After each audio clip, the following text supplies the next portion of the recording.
Bienvenue sur la chaîne YouTube du jardin de l'Abbaye de Valsainte. Le jardin de l'Abbaye de Valsainte dans les Alpes de Haute-Provence, à côté du village de Simiane-la-Rotonde. Ici dans le potager en permaculture, pour un sujet sur la culture de la patate douce. On est vraiment en tout début de culture, une culture très intéressante je trouve pour les potagers, plutôt bien adaptée au problème de manque d'eau particulièrement, qui est, on va dire, quasiment pas sensible aux maladies, aux insectes.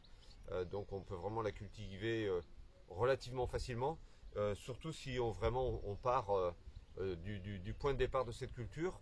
Alors là j'arrive, je vous parle juste après la plantation.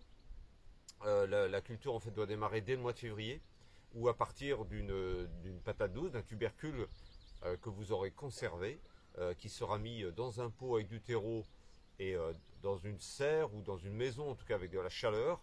La patate va germer, va faire des pousses, et le petit plant que vous voyez là est issu d'une bouture. Et donc sur un seul plant de patate douce, vous pouvez prélever des dizaines et des dizaines de boutures.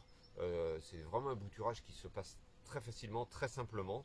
Donc avec un bouturage fait en mars, on arrive à fin avril, début mai, où on peut envisager de mettre les patates douces en extérieur en pleine terre. Donc bien sûr, selon les régions, il faut attendre le risque de toute forte gelée avant de sortir ces jeunes plants fragiles. Voilà, la patate douce ensuite est plantée. Voilà, on reste quand même sur une culture qui va demander des terres plutôt bien enrichies. Donc ici avec beaucoup de compost, hein, c'est-à-dire que sous ce paillage, il a été fait un apport de compost important. Si on est sur un sol potager toujours bien entretenu en compost, on peut très bien faire cette culture sans travail de sol. À partir du moment où on a quand même un sol relativement souple et léger.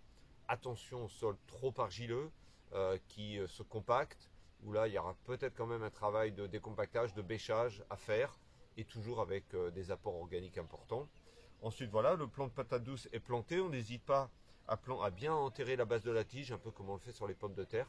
Ça permet de nouveau de favoriser un bel enracinement. Donc on attend d'avoir des plants qui font à peu près une bonne dizaine de centimètres de hauteur pour planter. Et puis ensuite, eh bien c'est évidemment un arrosage à la plantation, un suivi quand même d'arrosage pendant l'été. On va difficilement cultiver la patate douce sans aucun arrosage, à moins d'être vraiment dans une région où la pluviométrie est régulière. Mais ça reste sur un arrosage léger. Ici, dans notre cas de figure, on est sur un arrosage par semaine. Il y a en fait un circuit goutte à goutte qui circule là-dessous. On est quand même sous un paillage important. Là, vous voyez, c'est simplement du foin, hein. C'est vraiment la technique adoptée dans tout potager. On paille avec du foin pour vraiment bien maintenir la fraîcheur du sol. Et ensuite, cette patate douce, en fait, c'est une plante rampante. Alors, pas volubile, hein, c'est pas une plante qui s'agrippe tout seul. On pourrait éventuellement la conduire un petit peu à la verticale, mais il faut l'aider. Là, on va plutôt la laisser courir. Donc, vous voyez, là, elle est plantée, on lui a laissé de l'espace, même si à côté, il y a des cultures associées. Mais en fait, il va partir de très longues tiges qui vont s'allonger. Et on va vraiment laisser cette culture tout l'été et tout l'automne, puisque la tubérisation, c'est-à-dire la formation de ces gros tubercules, ne se fait que vraiment à l'automne, lorsque les jours vont fortement raccourcir.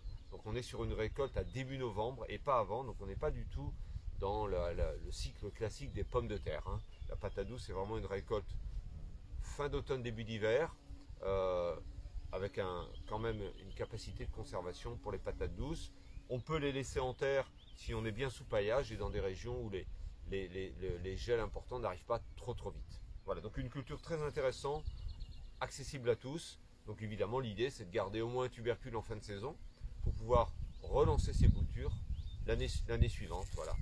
Je pense que la patate douce, quand on l'a essayée, on l'a adoptée. C'est pas non plus pour une famille la peine de mettre énormément de pieds. Un pied va vraiment produire déjà beaucoup de patates.